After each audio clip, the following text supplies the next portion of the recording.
नमस्कार मु छटाई सिंह ओडिशा सरकार ऐपिका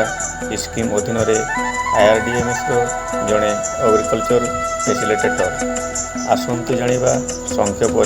सारस्कणा ब्लॉक राजालोक ग्राम पंचायत अंतर्गत बेलवरिया पानी पंचायत रे ऐपिका योजना माध्यम उन्नयन कार्य संपर्क में यही पानी पंचायत रे चाषी मान आय वृद्धि और आधुनिक कृषि को प्रोत्साहन देवाई 20 लाख टंकार कृषि जंत्रपाति 2 लाख टंकार कृषि जंत्रपाति सहायता गृह 4 लाख टंकार पनीपरिया सहायता गृह 1 लाख टंका व्यय 2टी छतु चाष गृह 4 लाख टंका व्यय 2टी बायोफ्लॉक माछ चाष यूनिट एवं 15 जन चाषी को सोलार बोरिंग सुविधा प्रदान करा जायछि। आसंतु एबे एही ग्रामर जड़े सोलार बोरिंग सुविधा पाइथिबा चाषी मुखर शुणा ऐपिग्रा योजना तांको कृषि और जीवन रे किपरि सकारात्मक परिवर्तन आनिछि आज तांको मुहरु शुणिबा। नमस्कार मु सत्यवान बेहरा बेलवरिया पानी पंचायतर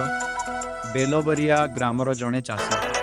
मु बैगण कोबी भेंडी रंभा और लंका चाष करुछि। ओपेक्रा योजना रे मते सोलर बोरवेल मिलिबा परे वर्ष सारा चाष करिबा संभव होइछि। एहा फଳରେ मोर उत्पादन और आय बढ़िछि। एबे मु भल रोजगार करिबा सहित निज परिवार को सुचारू भाबरे चलाई पारुछि। एही सहायता पाई मु ओपेक्रार समस्त कर्मकर्ता हृदयरू धन्यवाद जनाऊँ। भविष्य में एभली योजना माध्यम अधिक चाषी उपकृत हुअन्तु बोली मोर आशा। तांको सफलता कहानी तो आम शुणिले तेबे चलतु बुली जावा तांको कृषि क्षेत्र को से कौन वर्तमान चाष करिसंते। 777 तार बिहन नाम की भेराइटी हेबो मु सेरा कहि